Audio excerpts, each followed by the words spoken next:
किन ख्यालों में खोए हुए हो अबीर उसके माथे की बैंडेज चेंज कर रहा था जब उसे गैर मरी नुक्ते को घूरते हुए किसी ख्याल में गर्क पाया तो नासमझी से पूछा, कुछ नहीं। अबीर की आवाज उसे हाल में खींच लाई थी। चौंक कर उसे जवाब दिया, कुछ परेशान से लग रहे हो, सब खैरियत तो है? परेशान नहीं हूँ, लेकिन खैरियत भी नहीं है। क्या मतलब? कैसे खैरियत नहीं है? आपको बताऊंगा तो आप मुझे पागल कहेंगी। उसकी हैरानगी से पूछने पर आशिर ने जवाबन कहा, आम दिनों में भी एक नॉर्मल इंसान वाली बात की तवक्का में रख भी नहीं सकता तुमसे। बताओ किस वजह से परेशान हो? बरीज़े के बात पर यकीन है आपको? कुछ लम्हों के तौक़ुफ़ के बाद उसने पूछा, कौन सी बात पर? यही कि उसे कोई जिन नजर आता है। आशिर जाने क्यों झिझक महसूस कर रहा था उससे बारे में गुफ्तगू करते हुए। जाने उसके दिमाग में क्या खन्नास भरा है, वो महज बरबरा कर रह गया। जाने आपको यकीन नहीं है? क्या फिजूल बात कर रहे हो हाशिर? मैंने उसे समझा कर उसका वहम दूर करने की कोशिश की तो अब तुम शुरू हो गए हो। क्या मालूम वो सच कह रही हो। सारी जिंदगी तुमने उसके साथ लड़ते झगड़ते गुजारी है। मेरे जहन में कोई ऐसी बात नहीं जिस पर तुम दोनों ने कभी एक साथ इत्तफाक किया हो और आज तुम इससे मुत्तफिक हो, वो भी इस बात को लेकर जिसकी कोई सेंस ही नहीं बनती। वो कुछ नागवारी से कह रहा था। बरीज़े बिल्कुल नॉर्मल है, उसे कोई मसला लाहक नहीं है। अगर वो खुद को पागल जाहिर कर रही है तो तुम सब तो पागल नहीं हो ना, जो इसकी बात पर यकीन कर रहे हो। जहाँ तक मैं उसे समझ पाया हूँ तो उसे ये मसला सिर्फ फारिग रहने और बोरियत की वजह से हुआ है। ना वो हवेली से कहीं बाहर जाती है, ना ही उसके दोस्त हैं।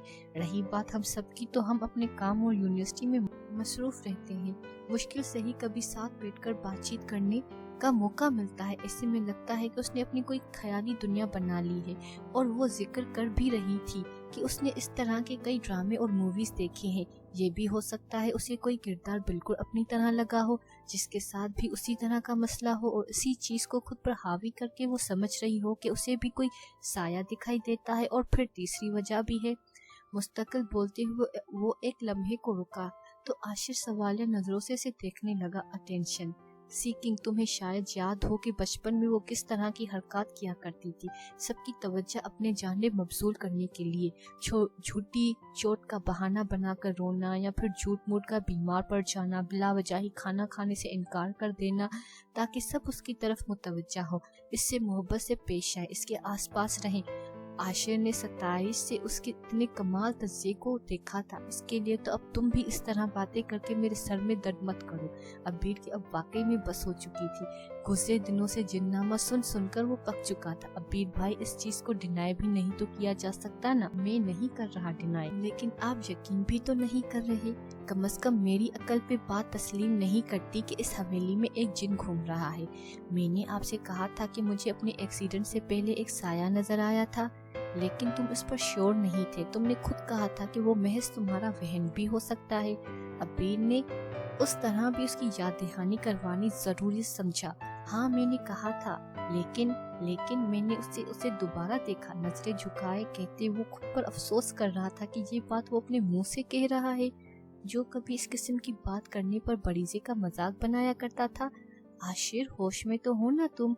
अबीर को लगा वाकई में उसका दिमाग चल गया है। होश और हवास में ही उसे देखा था और मुझे तो कोई साइकोसिस रिलेटेड डिसऑर्डर नहीं है, ना ही अटेंशन सीकर हूँ और ना ही कोई फारिग रहने वाला फिल्मी ड्रामे देखकर उनको जहन पर हावी करने वाला इंसान हूँ। मेरी बात पर तो यकीन कर सकते हैं ना? कहाँ देखा था दोबारा? अबीर ने उसकी फजूल गोई पर इस दफा डांटने के बजाय संजीदगी से पूछा। फास की शक्ल में मेरे सामने आया था, कह रहा था बरीज़े से दूर रहो। और उसने जब से पूछा फिर गायब हो गया। ये कैसा जिन है जो तुम्हें और बरीज़े को ही दिखाई देता है? हम भी तो इस हवेली में रहते हैं। इससे कहो कभी हमारे सामने भी आ जाया करे। भाई, आप मेरी बात को सीरियस नहीं ले रहे। वो झुंझला उठा। वो तुमसे क्यों कह रहा था बरीज़े से दूर रहने को? अबीर ने जांचती नजरों से उसे इस अंदाज से पूछा कि वो ना चाहते हुए भी अपनी जगह पर गड़बड़ा गया। भाई, आप शक मत करें मुझ पर। असल बात बताओ मुझे, उसने सख्ती से पूछा। असल में वो बरीजे पर आशिक हो चुका है। फजूल बात करोगे तो एक थप्पड़ लगाऊंगा तुम्हें। मैं आपको हकीकत बता रहा हूँ, आप समझने की कोशिश नहीं कर रहे। इसे समझ नहीं आ रही थी कि किस तरह अबीर को अपनी बात का यकीन दिलाए।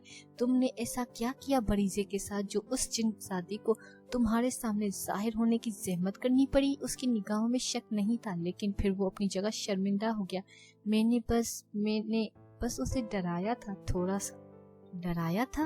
अबीर भाई, आप इस तरह के सवालात करके मेरी ही नजरों में शर्मिंदा कर रहे हैं। मैंने बस उसे कहा था कि उसे छत से फेंक दूंगा। गुड।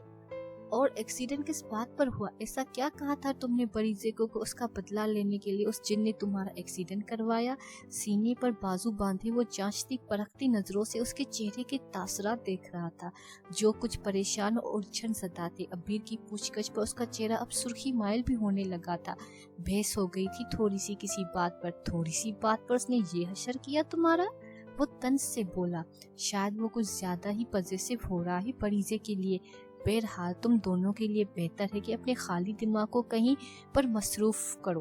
बरीजे ने भी एडमिशन फॉर्म सबमिट करवा दी है, अब वो तुम्हारे साथ यूनिवर्सिटी जाया करेगी।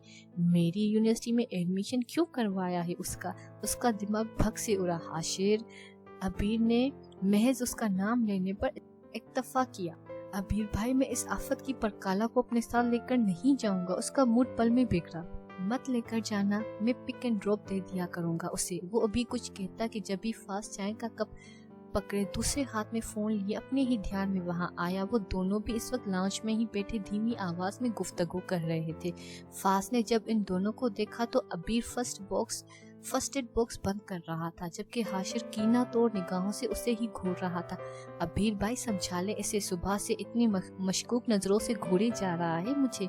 कोई बात करूं तो आगे से पूछता है। पहले बताओ कि बरीजे तुम्हारी बहन है या उससे बढ़कर है? इसने बेजार करके रख दिया है मुझे। आशिर की वजह से उसका सही मानों में दिमाग खराब हो चुका था।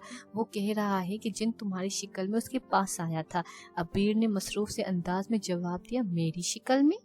वो हुकों की तरह कभी अबीर को देख रहा था तो कभी आशिर को। जब तुम रूम के बाहर खड़े थे लैपटॉप लेकर, तब मैं उसके साथ कमरे में मौजूद था। वो मुझे कह रहा था कि आशिर रवानी में कहते कहते रुका, कुछ सोचा, फिर सर झटक दिया। अबीर की तरह उसने भी फजूल में मशकूक हो जाना था। क्या कह रहा था? फाज ना समझी से उसकी जानिब मुतवज्जा था, जो निचला लब दबाए अबीर को मदद तलब नजारों से देख रहा था। वो आशिर के तासुरात से समझ गया था कि वो क्यों कहते कहते रुक गया। कुछ नहीं कह रहा था। बरीजे के पास आशिर की शिकल में आता है और आशिर के पास तुम्हारी शिकल में। देखा जाए तो अब तुम्हारी बारी है। मोहतात रहना, क्या मालूम कि किसके रूप में जाहिर हो जाए तुम्हारे सामने। लापरवाही से कहते हुए वो फास को डरा गया था। अल्लाह ना करे जो वो मेरे सामने आए, मेरा तो उससे कोई वास्ता नहीं। हाँ, लेकिन तुम्हारी बहन का वास्ता जरूर पड़ चुका है उससे। अब उसके हवाले से ही सही, वो जिन तुमसे दुआ सलाम करने जरूर आएगा। आखिर को इकलौते साले हो उसके। आशिर के तन से कहा तो अब्बी ने एक तंबी नजर उस पर डाली। कोई फजूल बात करने की जरूरत नहीं है, जाओ अपने रूम में, मैंने जो कहा है याद रखना। बरीजे ने तुम्हारे साथ ही यूनिवर्सिटी जाएगी, अबीर ने हितमी अंदाज में कहते हुए बात ही खत्म कर दी। और अगर इसके जिनको पसंद ना आया उसका मेरे साथ जामिया आना जाना, तो आपको मालूम है हमारी नहीं बनती। गुस्से में कुछ कह दूंगा मैं उसे तो आपको तो वो कुछ नहीं कहेगा, सारा गुस्सा मुझ पर उतारेगा कि मैंने उसकी चुड़ैल को ऐसे क्यों कहा, वैसे क्यों कहा। वो इतनी शिकायती अंदाज में उसे मुखातिब था कि अबीर न चाहते हुए भी हंस पड़ा। इज्जत से नाम लो बरीजे का, ये ना हो कि उस बेअदबी पर वो तुम्हें फिर सरजनिश करने के लिए सामने आ जाए। बोर्ड ऑफ डायरेक्टर की मीटिंग अटेंड करके सबसे पहले रूम से वही बाहर निकला था। वो अपने रूम में आ गया था। आज सुबह से ही उसे अपना सर फटता हुआ महसूस हो रहा था। मालूम के मुताबिक उसने ऑफिस विजिट भी नहीं किया था। सारी मीटिंग्स और अपॉइंटमेंट्स भी कैंसिल करवा दी थी। 4 बजे तुम्हारी बहरोत एंड सन्स के साथ मीटिंग है। हाथ में पकड़ी छोटी सी डायरी पर लिखे आज के शेड्यूल को देखते उसने सालार को याद दहानी करवाई। मैं कह चुका हूँ आज की सारी मीटिंग कैंसिल करो। कोट उतार कर उसने टॉय की नोट ढीली करते हुए तकान से कहा। मेहरमा ने एक नजर उसे देखा, जो आंखें मूंदे 2 उंगलियों से अपनी पेशानी मसल रहा था। तुम्हारी तबीयत ठीक नहीं है तो घर चले जाओ, इसकी जरूरत नहीं। ठीक हूँ मैं, आज मजीद कोई काम नहीं है तो मैं ऑफ कर रही हूँ। फिर सालार ने पलकें वार करके उसे देखा, जो सवालिया नजरों से उसे देख रही थी। कहने को उसकी एम्प्लॉय थी, लेकिन किसी काम के लिए वो दूसरे वर्कर्स की तरह इजाजत नहीं मांगा करती थी, सिर्फ फैसला सुनाया करती थी। उसका चेहरा, उसकी आंखें, सब कुछ वैसा ही था, लेकिन उसने जो लिबास पहन रखा था वो उसकी शान और शौकत से मेल नहीं खाता था। जिस किस्म के वो लिबास पहनना पसंद करती थी उनकी कीमत हजारों में हुआ करती थी। उसके शूज, घड़ी, ईयररिंग्स सब मामूली कीमत के थे। बैठो। संजीदगी से उसने मेहरमा को अपने साथ बैठने को कहा, जो बिना कुछ कहे बैठ गई, लेकिन चेहरे पर उलझन जरूर थी। मैं पूछना नहीं चाहता, लेकिन वो मेहरमा कहाँ है जिसे मैं जानता था? उसकी नरम धीमी सी आवाज से तीर की तरह लगी थी। उसे मालूम था एक न एक दिन वो जरूर इस्तफसार करेगा, लेकिन आज वो मौका होगा, ये उसने नहीं सोचा था। ना ही वो इसके लिए तैयार थी। पहले उसकी आंखों में तहीर के रंग उभरे, फिर सर्द मोहरी के। तुम्हें उससे क्या लेना देना? अपने तीखे अंदाज और लहजे में उसने इस्तफसार किया। मैं जानना चाहता हूँ। मेरे सामने ऐसा पोज मत करो जैसे तुम्हें कुछ मालूम नहीं मेरे बारे में। क्या तुमने सारी इन्फॉर्मेशन नहीं निकलवाई अभी तक, या मेरे मुंह से सुनना चाहते हो ताकि मेरे मुंह पर मेरी हंसी उड़ा सको? उसकी आंखों की सुर्खी बढ़ती जा रही थी, लहजे में भी शोलों की लपक थी। तुम पहले सिर्फ मगरूर हुआ करती थी, लेकिन अब तलख भी हो गई हो। हालात एक से नहीं रहते मिस्टर सालार। तंज से मुस्कुराते हुए उसे बावर करवाया। तुम्हारे फादर ने केस फाइल क्यों नहीं किया फ्रॉड का? उसे दिख रहा था कि ये मौजू मेहरमा के लिए किस कदर नाकाबिले समात और बर्दाश्त बन रहा है, लेकिन फिर भी उससे महू सवाल, वो उस वजह को जान लेना चाहता था। वो तब से जानने का मुंतजिर था जब से मेहरमा को अपने ऑफिस में देखा था। सालार, बेहतर होगा कि तुम मेरे पर्सनल मैटर्स में मत पढ़ो, मैं तुम्हारी मदद करना चाहता हूँ। इसके चेहरे पर नरम तासर था। मुझे तुम्हारी मदद की जरूरत नहीं है, तेज लहजे में कहती वो झटके से उठी। बैठ जाओ मेहरमा। अपने दुखते सर को नजरअंदाज करते वो थकान से बोला, लेकिन उसकी हर बात की नफी करना जैसे उस पर फर्ज था।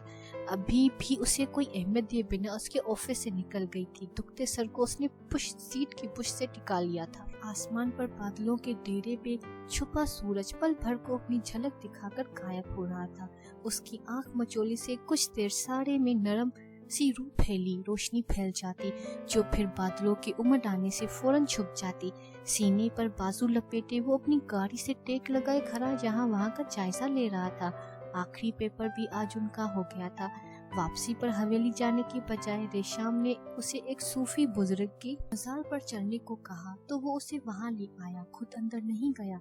उसके इंतजार में बाहर ही खड़ा रहा। उसे गए अभी कुछ ही देर गुजरी थी जब सफेद बेदाग लिबास पर सियाह चादर खुद पर लपेटी वो वापस आती दिखाई दी। उसे वापस आते देख यूसुफ ने अपनी जगह से हरकत नहीं की, वैसे ही खराब से देखता रहा। हाथ आगे करो, उसके सामने खड़ी हुक्म जारी किया। किस लिए?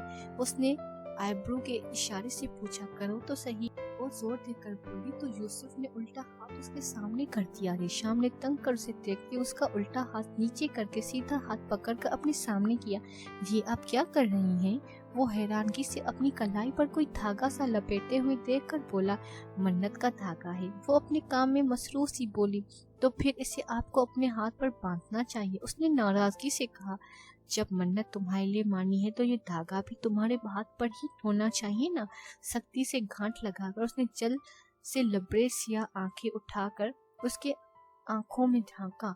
आपको इन चक्करों में पड़ रही हैं, इन सब का कोई फायदा नहीं। उसने धागा बंधवाने से मना नहीं किया, लेकिन एतराज जरूर किया था।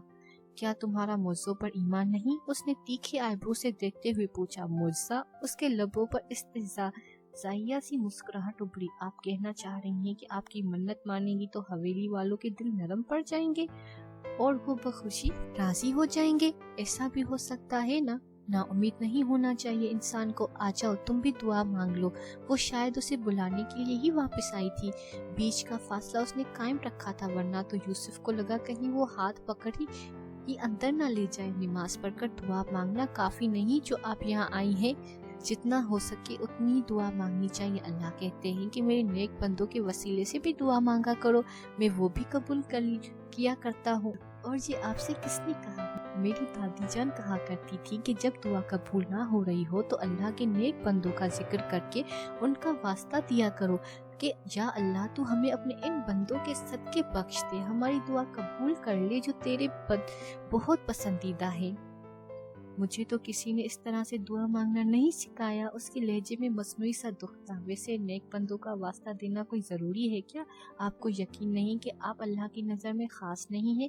یا جب آپ کسی کے وسیلے سے مانگیں گی تو تب بھی آپ کی دعا کو قبولیت کا درجہ دیا جائے گا؟ میری بات کو مینیپولیٹ مت کرو۔ میں نے پہلے کیا کہا تھا کہ جب ہماری دعائیں قبول نہ ہو رہی ہوں؟ ریشام نے اس تندھی سے گھوٹتے ہوئے لفظوں پر زور دے کر کہا، جہاں تک میرے علم میں ہے تو ان کی دعا قبول نہیں ہوتی جو بہت جلدی مچاتے ہیں اور صبر بھی نہیں کرتے کہ اے اللہ بس آج کے آج ہی نواز دے، میری منچاہی چیز آج ہی مجھے مل جائے۔ دعاؤں کی تاخیر میں تو خیر ہوتی ہے۔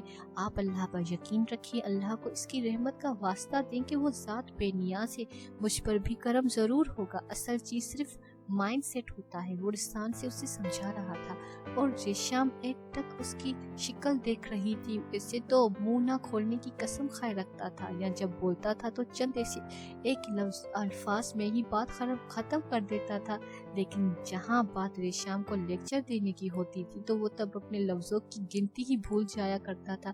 مجھے اپنے اللہ پر اور اپنے دعاؤں پر پورا یقین ہے اور ہر بات میں بحث کرنا لازمی ہوتا ہے تمہارا۔ چپ چاپ اندر چلو میرے ساتھ، کیا آپ مجھ سے دستبردار نہیں ہو سکتی؟ اس نے کچھ بے چارگی سے پوچھا۔ یوسف تمہیں کیا ہو جاتا ہے؟ ہر 2 دن بعد تمہیں دورہ پڑ جاتا ہے؟ کیا تمہیں کوئی خواب آتا ہے کہ ہمارا رشتہ قائم ہو گیا تو کوئی بدشگونی ہو جائے گی جو تم مجھے پاس رہنے کی تلقین کرتے رہتے ہو؟ وہ جل کر گویا ہوئی، خواب نہیں آتی، لیکن بس ایسا محسوس ہوتا ہے کہ یوسف آپ کے لیے نہیں بنا، لیکن ریشام قاضی تو صرف یوسف کے لیے ہی بنی ہے۔ گردن اٹھا کر وہ وثوق سے بولی، اس کے لہجے سے زیادہ اس کی کاج سی نگاہوں میں جتاتا ہوا تاثر تھا۔ ایسا نہ ہو کسی دن پچھتانا پڑے آپ کو اپنے فیصلے پر۔ ریشام مر نہ جائے اس دن، آپ تو مجھ غریب کے پیچھے ہی پڑ گئی ہیں۔ گہری سانس بھر کر وہ اسے نہ دیکھنے کی صحیح کرتے ہوئے یہاں وہاں نظریں دوڑانے لگا۔ تم بھی تو میرے پیچھے پڑ جاؤ، میں نے تو منع نہیں کیا، بلکہ میں تو بخوشی راضی ہوں۔ نچلا ہونٹ دانتوں تلے دبا کر اس نے اپنی مسکراہٹ کو روکا۔ مجھے اتنی جلدی مرنے کی خواہش نہیں۔ جس دن اس دنیا سے دل اٹھ گیا اس دن ساری حویلی کے سامنے اقرار کر لوں گا۔ جواباً وہ بھی سب سے مسکراتا بولا، اور میرے سامنے کب کرو گے؟ وہ شدت سے منتظر تھی۔ کبھی بھی نہیں۔ میرے اقرار کرنے کی تو دعا ہی مت کیا کریں، آپ کو لینے کے دینے بھی پڑ سکتے ہیں۔ زومانہ باتوں میں وہ جانے اسے کیا سمجھانا چاہ رہا تھا۔ تمہاری باتیں میری سمجھ پہ ہی نہیں آتی، وہ خفگی سے بولی۔ یوسف کی باتیں سمجھنے کے لیے آپ کو اس کی زبان سیکھنی پڑے گی۔ کب آؤں پھر تم سے گلاس لینے؟ اس نے اشتیاق سے ہتھیلی میں چہرہ گراتے ہی پوچھا۔ ایڈمیشن کلوز ہو چکے ہیں، میں مالکن ہوں تمہاری، ریشام نے گھورتے ہوئے کہا۔ مجھے معلوم ہے، جب ہی آپ کی باتوں کو زیادہ اہمیت نہیں دیا کرتا میں۔ آپ کا کیا بھروسہ کبھی آسمان پر پہنچا دے اور کبھی زمین پر گرا دے؟ تم ایسا سمجھتے ہو مجھے؟ اسے گہرا صدمہ ہی تو پہنچا تھا۔ ناراض ہوں میں تم سے اور اب بات بھی نہیں کروں گی کبھی۔ سینے پر بازو باندھے اس نے رخ ہی موڑ لیا۔ واقعی میں یہ تو سچ میں معجزہ ہو گیا۔ آپ دعا مانگ لیں، تب تک میں شکرانے کے نفل ادا کر لیتا ہوں۔ یوسف کا اتنی خوشی کا اظہار اسے ایک آنکھ نہ بھایا تھا۔ کیا سچ میں ناراض ہو گئی ہیں؟ اس کی خاموشی پر اس نے مصنوعی حیرانگی سے پوچھا۔ تمہیں اس سے کیا لینا دینا؟ وہ دانت پیس کر بولی۔ بازار لے چلوں آپ کو؟ وہ اور لڑکیاں ہوتی ہوں گی جو ذرا سی شاپنگ سے مان جایا کرتی ہیں، میں ان میں سے نہیں ہوں۔ ذرا سی شاپنگ، پورا بازار خرید کر دے دوں تو کیا آپ راضی ہو جائیں گی؟ اپنا گھر بیچ کر بازار خریدو گے میرے لیے؟ وہ اس کی سیاہ آنکھوں کی تاب نہ لا پایا تھا۔ گھر بیچنا تو ناکافی ہوگا، جان و دل بیچنا پڑ گیا تو وہ بھی کر گزروں گا۔ اپنا دل اور جان بھی بیچ سکتے ہو، لیکن مجھے دینے کے روادار نہیں ہو تم، اس نے دانت پیس کر کہا۔ بیچ بھی تو آپ کے لیے ہی رہا ہوں، مجھے دے دو گے تو بیچنے کی نوبت نہیں پڑے گی۔ آپ کو دے دیا یا پھر اس دنیا سے رخصت ہونا پڑے گا۔ تم نے تو میرے گھر والوں کو سر پر ہی سوار کر رکھا ہے، کیا معلوم وہ خوش دلی سے ہمیں قبول کر لے، وہ بھی خوش دلی سے۔ میں اس قسم کے خواب نہیں دیکھا کرتا، آپ بھی نہ دیکھا کریں۔ اف، مٹھیاں بھینچے وہ گہری سانس بھر کر رہ گئی۔ حویلی چلو، وہ حکم دیتے ہوئے وہ پچھلا دروازہ کھول کر اندر بیٹھ گئی۔ दुआ नहीं मांग रही आप? वो छेड़ने से बाज नहीं आया। उड़ा लो जितना मेरा मजाक उड़ाना है। जिस दिन मैंने तुमसे मुंह मोड़ लिया ना, फिर गलती से दोबारा दिखूंगी भी नहीं तुम्हें। ऐसा मत कीजिएगा, मैं तो मर ही जाऊंगा। वो सब समझ रही थी उसकी शरारत को। अब वाकई में वो मुंह फुलाकर खिड़की से बाहर देखना शुरू कर दिया। हवेली से फरार होने के मंसूबे बना रही हैं। उसकी खामोशी बर्दाश्त ना हुई तो फिर छेड़ बैठा। मेरी नीयत की कोई गलती नहीं है जो मैं फरार होने की मंसूबे बनाऊं। एक मासूम इंसान को वर्गला कर आप मुसलसल उसे बगावत पर उकसा रही हैं और फिर कहती हैं कि नीयत साफ है आपकी। अल्लाह अल्लाह, यूसुफ ना ही तो तुम मासूम हो और ना ही मैंने तुम्हें वर्गलाया है। ज्यादा भोले ना बनो मेरे सामने। वो बैक व्यू मिरर में नजर आती उसकी आंखों को देखकर घूरते हुए बोली तो उसने बिना कोई जवाब दे गाड़ी रोक दी। ये रेशम ने खिड़की से नजर आता बाहर का मंजर देखकर हैरानगी से यूसुफ को देखा, जो गाड़ी रिवर्स करके दोबारा मजार के अहाते में ले आया था। सीट बेल्ट हटाकर नीचे उतरते उसने रेशम की तरफ आते हुए उसका दरवाजा भी खोल दिया। फिर खुले दरवाजे पर हाथ रखकर जरा छुपते हुए उसे देखा। आपकी दुआ अधूरी रह गई थी, आ जाए मांग लें। क्या मांगू दुआ में? बराह रास्त उसकी आंखों में देखते हुए वो महूस सवाल थी। मुझे मांग ले। उसकी सियाह आंखों का सहर यूसुफ को अपनी रगो रूप में उतरता महसूस हो रहा था। इतने अरसे से तुम्हें ही तो मांग रही हूँ। वो यासियत से उसके चेहरे को देखते हुए बोली, दुआ कबूल नहीं हो रही? यकीनन इसमें खैर नहीं होगी।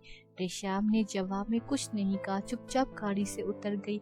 वो मज़ार के अंदर नहीं गई थी, बाहर जालियों के पास ही रुक गई थी। औरतों का कब्रों की ज़ियारत करना शरीयत में ममनू था, इसीलिए वे दूसरी औरतों के साथ वहीं ठहर गई थी। अभी दुआ के लिए हाथ उठाए ही थे कि जब भी उस पर बेइरादा सी निगाह पड़ी। जीन्स पर वाइट ड्रेस शर्ट पहने, रुमाल को सर पर बांधे वो उसके साथ से गुजरकर अंदर चला गया। आंखें बंद किए वो ज़ेरे लब अल्लाह से हम कलाम कितनी ही देर वहाँ खड़ी दुआ मांगती रही थी।